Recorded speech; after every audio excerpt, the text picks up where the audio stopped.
February 24th, 2019. 6,300 meters up Nanga Parbat, Pakistan's killer mountain. The radio crackles one final time. 25-year-old Tom Ballard checks in with base camp. The storm is clearing. He and his climbing partner are preparing to push higher. This is the last time anyone will ever hear from him again. 24 years earlier, August 13th, 1995, another Pakistani peak, K2. Tom's mother, Alison Hargreaves, reaches the summit just hours before a storm sweeps down and claims her life. She's 33. Tom is 6 years old. I climb for the sheer love of it, Allison once wrote. For the adrenaline rush, for the view from the top, for the experience of being in wild, remote places where few humans have been. And 24 years later, those words would echo as her son prepared for his own date with destiny on another of Pakistan's killer peaks. Two generations, two of the world's deadliest mountains, and a question that haunts everyone who knew them. Was this destiny or just the cruelest of coincidences? This is the story of Alison Hargreaves and her son, Tom Ballard, a mother who had to turn her passion for climbing into a profession to support her family, and a son who grew up in her shadow and chose to follow his own path to the same treacherous heights. It's a story about what drives people to risk everything for something most of us will never understand. And it starts not with death, but with a 13-year-old girl who touched rock for the first time and knew instantly that she found her calling. What she couldn't know was that this moment of discovery would set in motion events that would span 3 decades, reshape mountaineering history, and ultimately claim 2 lives on the world's most unforgiving peaks. I'm Mandolin, and welcome to Wild Curiosity. Okay, so we are a little late with the episode, but I'm here, and I'm here to tell you guys a sort of tragic mountaineering tale about these 2 climbers that were mother and son. So let's start off with Alison Hargreaves. So that is the mother in this story. She was born in Belper, Derbyshire, which I am actually not sure if that's how you say it, but I'm American. Sorry. So she was born in Derbyshire in 1962, and Alison Jane Hargreaves discovered the mountains early. At age 13, she took her first climbing course and immediately knew she'd found her calling. Unlike many climbers who gradually worked their way up to bigger challenges, Alison seemed born with an intuitive understanding of what the mountains demanded. Her early climbing resume reads like a masterclass in progression. By her early 20s, she was tackling some of Britain's most challenging routes. In 1986, she met Jim Ballard, a fellow climber who would become her husband and climbing partner.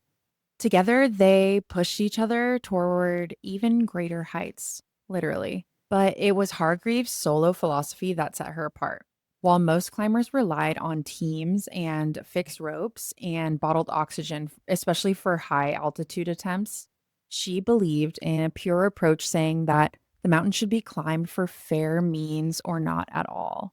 She insisted on adopting the alpine style ethos that emphasized speed, self-reliance, and minimal equipment. So she was kind of a minimalist in her climbing career and didn't think that you should climb with oxygen and with Sherpas or people carrying your baggage, which is pretty hardcore, I would say. Allison's breakthrough came in 1988 when she completed a solo ascent of the Eiger's notorious North Face in winter, which was a route that has claimed dozens of lives since its first ascent in 1938.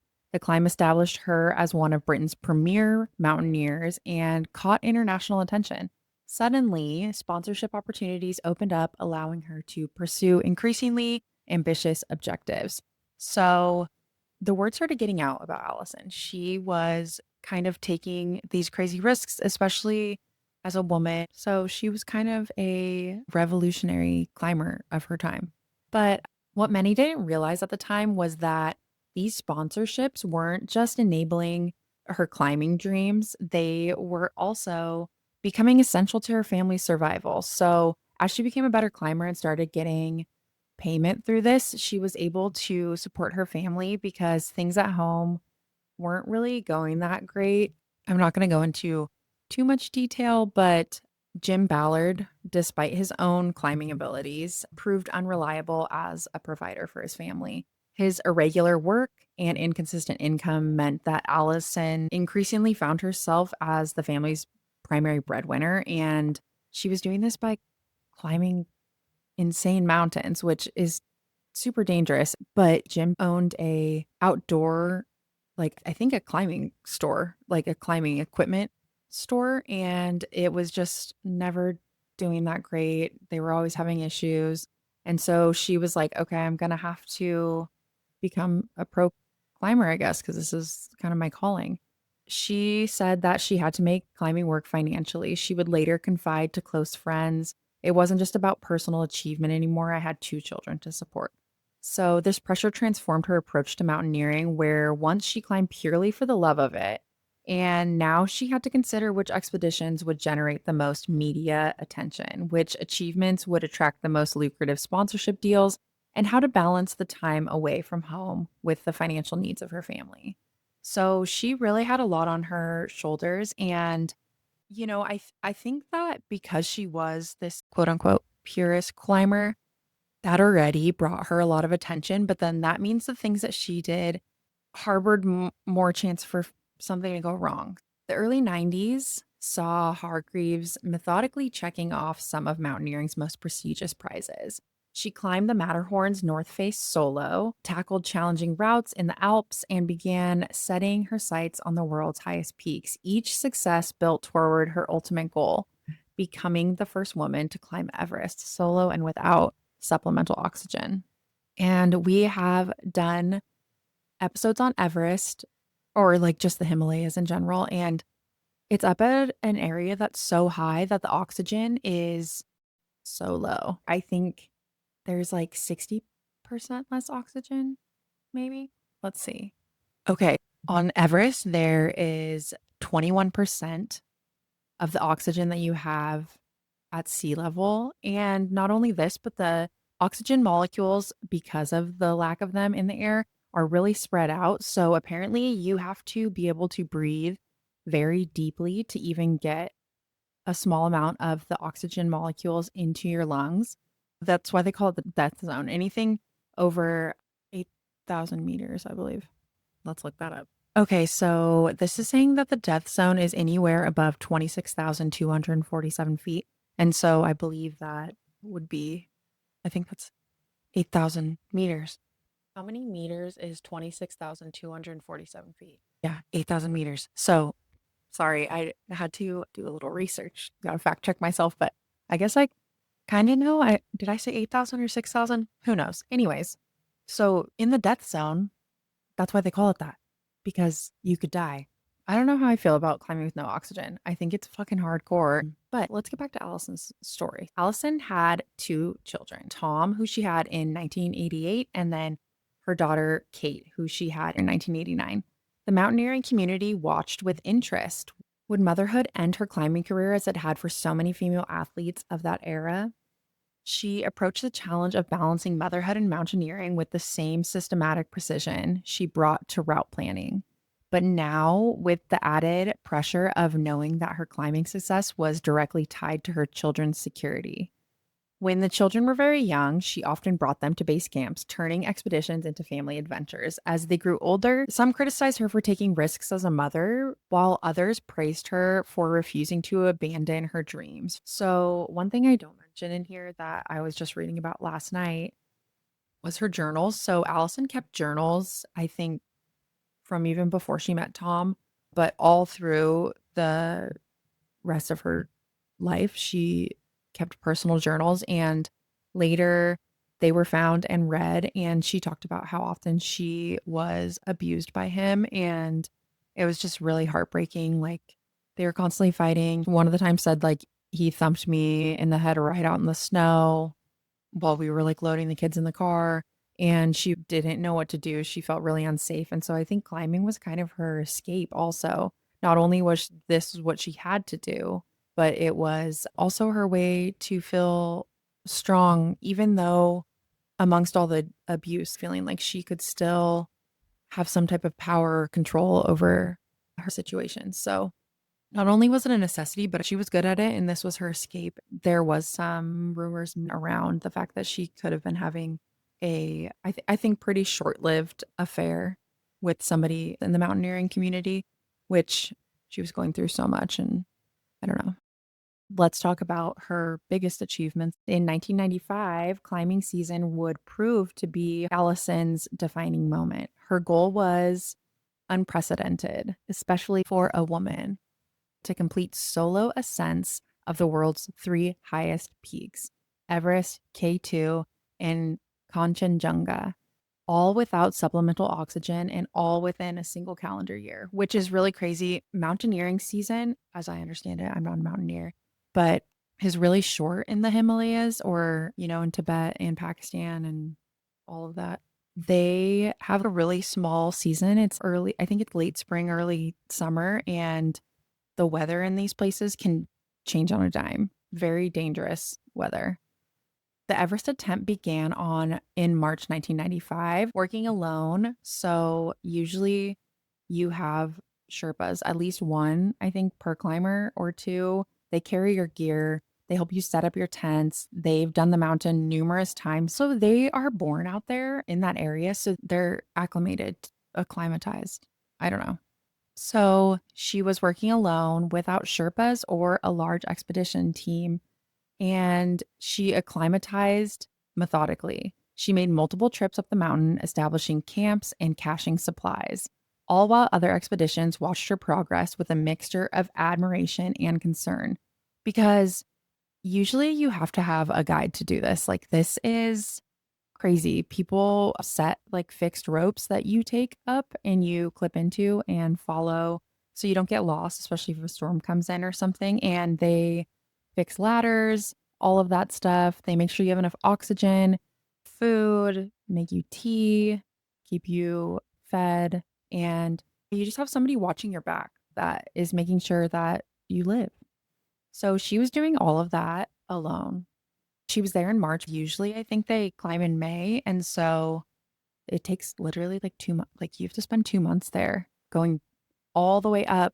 You go like from base camp, go to camp 1, come back down. Go to camp 2, come back down. Go to camp 3, go to camp 2, come back down. Like, you acclimatize like that because it's so hard on your body.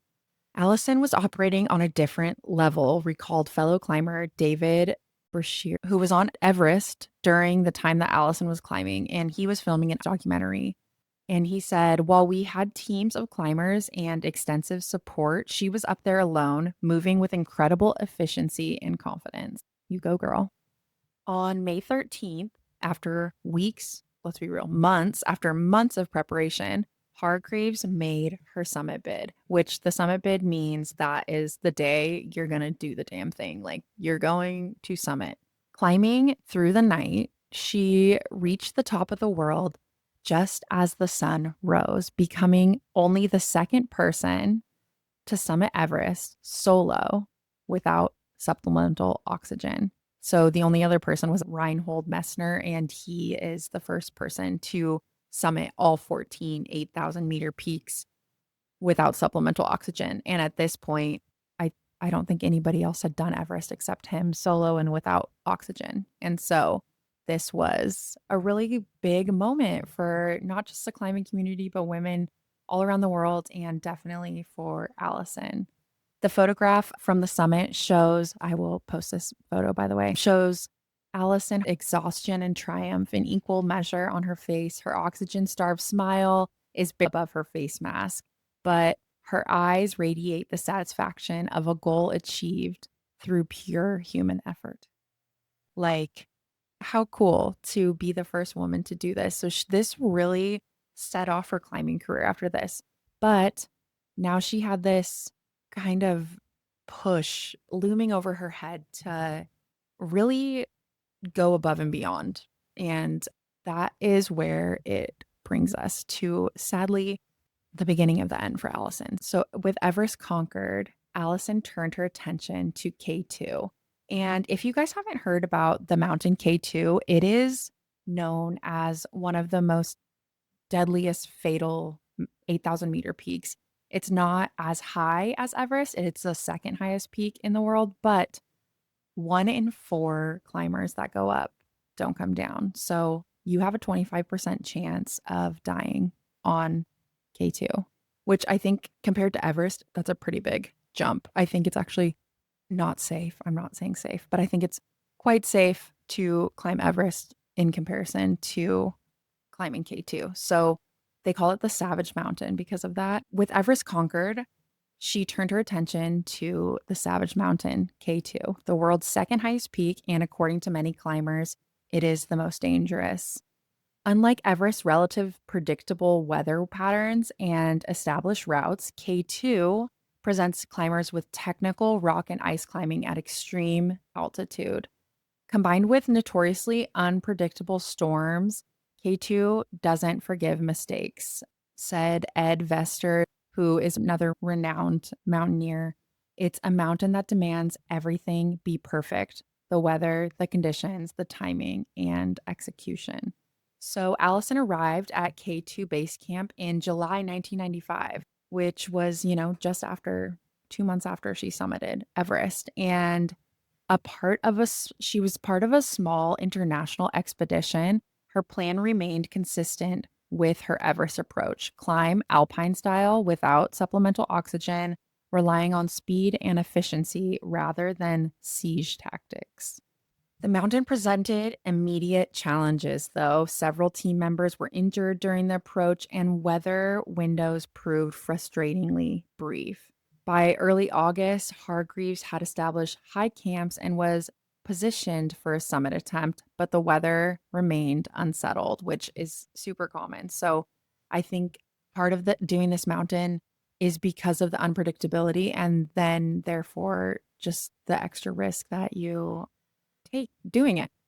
On August 13th, with a brief clearing presented what appeared to be a viable summit window, Allison, along with 5 other climbers, began their final push. So she did go with people, but still she was solo after base camp and she wasn't going to use oxygen.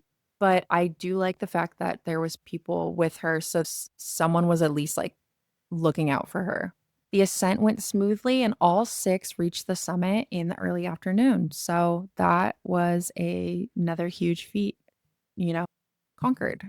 But as I said before, K2's reputation for swift weather changes proved devastatingly accurate. As the climbers began their descent, a violent storm developed with little warning. High winds and driving snow reduced visibility to mere feet, while temperatures plummeted well below survival thresholds. Radio contact with base camp was lost around 4 p.m. Search efforts began immediately, but were hampered by the continuing storm. When the weather finally cleared, 3 days later, all 6 climbers were confirmed dead, their bodies scattered along K2's upper slopes. Allison was 33 years old. She left behind her husband, Jim, and her 2 young children, 4-year-old Kate and 6-year-old Tom. So sad. But for her son, Tom Ballard, his mother's death created a really complex legacy for him. He was old enough to remember her and her energy and her love, her passion for the mountains, and the way she talked about climbing as something beautiful and essential. Hey guys, if you are watching on YouTube, the reason that I look different is because it's a different day and not quite sure what happened, but my recording software just like shit out on me and deleted this whole chunk of my episode. Honestly, I feel like no one really talks about how hard it is to make a podcast, but anyways, let's get back to our story. So, for Tom Ballard, his mother's death created a complex legacy. He was old enough to remember her, her energy, her passion for the mountains, but too young to fully understand the magnitude of her achievements or the controversy that surrounded her choices. He said that growing up, he knew his mom was famous, but he didn't really understand why. And he just knew that she climbed mountains and she died doing what she loved. Jim Ballard faced a challenging task of raising 2 children while processing his own grief and managing the intense media attention surrounding Allison's death. The family had to move frequently, seeking privacy. the shadow of Allison's legacy followed them still. As Tom grew up, he began to understand the full scope of his mother's accomplishments. Her climbing gear remained in the family home: ice axes, crampons, and expedition photos.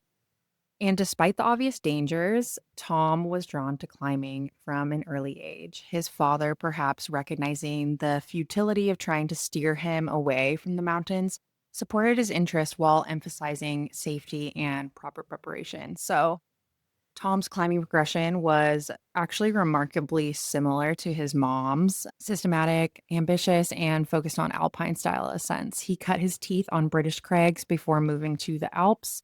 But where Allison had broken new ground for women in mountaineering, Tom was entering a field where the bar had been raised considerably. The climbing world of the 2010s demanded not just technical excellence, but innovation and boundary pushing achievements that captured public attention. Tom found his niche in winter climbing, particularly solo winter ascents of the great alpine north faces. These routes included the Eiger and the Matterhorn and represented some of mountaineering's most serious challenges, particularly when attempted alone in winter conditions. During the winter of 2014-2015, Tom completed solo ascents of all 6 of the Great North Faces of the Alps, becoming the first person in history to do so in a single winter season. This was a project that would define his climbing career: solo winter ascents of all 6 Great North Faces of the Alps. So no climber had ever completed this challenge, which required not just exceptional technical skill, but the ability to read weather conditions, higher elevation places. Wild. Okay, the Eiger, which he attempted in February 2015, nearly ended his project permanently. So, partway up the route, he was caught in a massive avalanche that swept him several hundred feet down the face of the mountain. Somehow, he managed to self arrest and stop his fall, and then just continued climbing, reaching the summit after 20 hours of continuous movement. After the avalanche, I had a choice, he reflected later. I could retreat and try another day, or I could push through and finish what I'd started. So, the completion of the 6 North Faces in March 2015 established Tom as one of the world's premier alpine climbers. The achievement grew inevitable comparisons to his mother's pioneering climbs, but Tom had carved out his own distinctive legacy now. So, after the 6 North Faces, he started feeling the call to the greater ranges. So, like his mother, Tom found the success in the Alps only intensified his desire to test himself on the world's highest peaks. The Himalayas and the Karakoram ranges beckoned with their combination of extreme altitude, technical difficulty, and objective dangers. So his first major expedition took him to Nanga Parbat in 2016, where he attempted a new route on the mountain's Rupol face. The climb was unsuccessful, but it gave Tom valuable experience with high altitude mountaineering and the unique challenges of climbing in Pakistan. So, the scale is what hits you first, he said of his initial Himalayan experience. In the Alps, you're dealing with walls that are a few thousand feet high. In the Himalayas, you're looking at vertical relief that goes on for miles. So, it just kind of puts into perspective the difference in the climbs that he was now going to be attempting. But it was the winter climbing potential of the world's highest peaks that truly captured Tom's imagination. While a handful of 8,000-meter peaks had been climbed in winter, most remained unconquered during the harsh winter months. The combination of extreme altitude, brutal cold, and shortened daylight created challenges that pushed even the world's best climbers to their limits. And this is what our guy Tom was setting out to do, was these kind of impossible climbs. So now let's talk about Tom's final expedition. So in early 2019, Tom partnered with an Italian mountaineer named Daniel Nardi for their ambitious winter attempt of Nanga Parbat. So Nanga Parbat is known as the Killer Mountain. K2 is the Savage Mountain. Nanga Parbat is the Killer Mountain. And it's known for its deadly history. So Nanga Parbat has been climbed in the winter only one time before and never via the technically challenging Mummery Spur route that they now planned to attempt. So, Nardi, who was 42, was an experienced Himalayan climber who shared Tom's passion for the challenging winter routes. The partnership seemed ideal. Nardi brought expedition experience and route finding expertise, while Tom contributed technical climbing skills and mental toughness developed through his solo alpine climbs. So he was used to doing this stuff completely alone. Their plan was methodical and ambitious. They would establish a series of camps on the Mummery Spur, a technically demanding route that rises directly toward Nanga Parbat summit. The route had been attempted numerous times since the 1890s, but its combination of steep rock, unstable ice, and avalanche danger had defeated many strong teams in the past. The expedition began in December of 2018, with the climbers spending weeks, months really, acclimatizing and establishing their route. Initial progress was actually really encouraging, with the team successfully establishing camps at 5,900 meters and 6,300 meters, so above 26,000 feet. But Nanga Parbat's winter conditions proved more challenging than anticipated. Constant avalanche activity threatened their route, while temperatures dropped below negative 40 degrees Celsius, which is really cold. High winds made progress slow and dangerous, and the shortened daylight of winter limited their climb windows. On February 24th, 2019, Tom and Daniel made final radio contact with base camp. They were approximately 6,300 meters up Nanga Parbat, having spent several days weathering a severe storm. Their last message indicated they were preparing to continue their ascent when the conditions improved. When scheduled radio contacts failed to materialize over the following days, a search and rescue operation was launched. Pakistani military helicopters, international rescue teams, and fellow climbers all participated in the effort to locate the missing climbers. Search revealed the brutal reality of winter climbing at extreme altitude. Avalanche debris and unstable snow conditions made helicopter landings impossible at higher elevations. Ground teams faced the same dangerous conditions that had threatened Tom and Daniel throughout their climb. After more than a week of searching, rescuers finally spotted their bodies high on the Mummery Spur on March 9th, 2019, ending hopes of a successful rescue. Tom Ballard, age 25, and Daniel Nardi, age 42, had perished on one of the most dangerous routes in the Himalayas. So the deaths of Tom Ballard and Daniel Nardi sent shockwaves through the mountaineering community. For many, Tom's loss felt particularly poignant. The completion of a tragic circle that had begun with his mother's death on K2 24 years earlier. But those who knew Tom best emphasized his story should not be viewed solely through the lens of tragedy. Like his mother, he had lived on his own terms, pursuing a vision of mountaineering that prioritized adventure, challenge, and personal growth over conventional measures of success.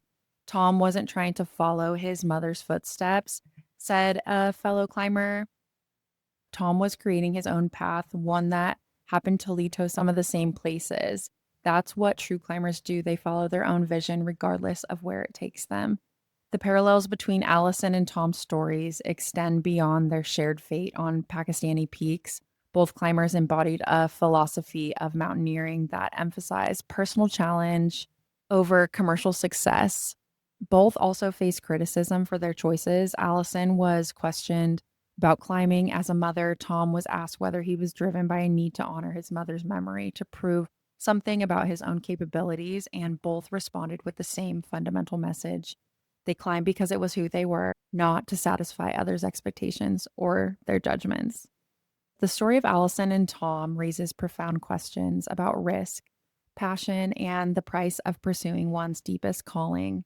Critics argue that their deaths represent the ultimate selfishness, the abandonment of family and responsibility for personal adventures. Supporters counter that they lived with more authenticity and purpose than most people ever achieve. And perhaps the truth lies somewhere between these extremes. Mountains have always attracted individuals who find something in high places cannot be found anywhere else. A clarity of purpose, a test of limits, a connection of something larger than themselves. For some, the attraction is strong enough to justify extraordinary risks. So that is where I'm ending the story today. Let me know what you thought about it. And as always, stay curious, explore the wild, and maybe don't follow in your parents' footsteps. All right, guys, later. Love you. Bye.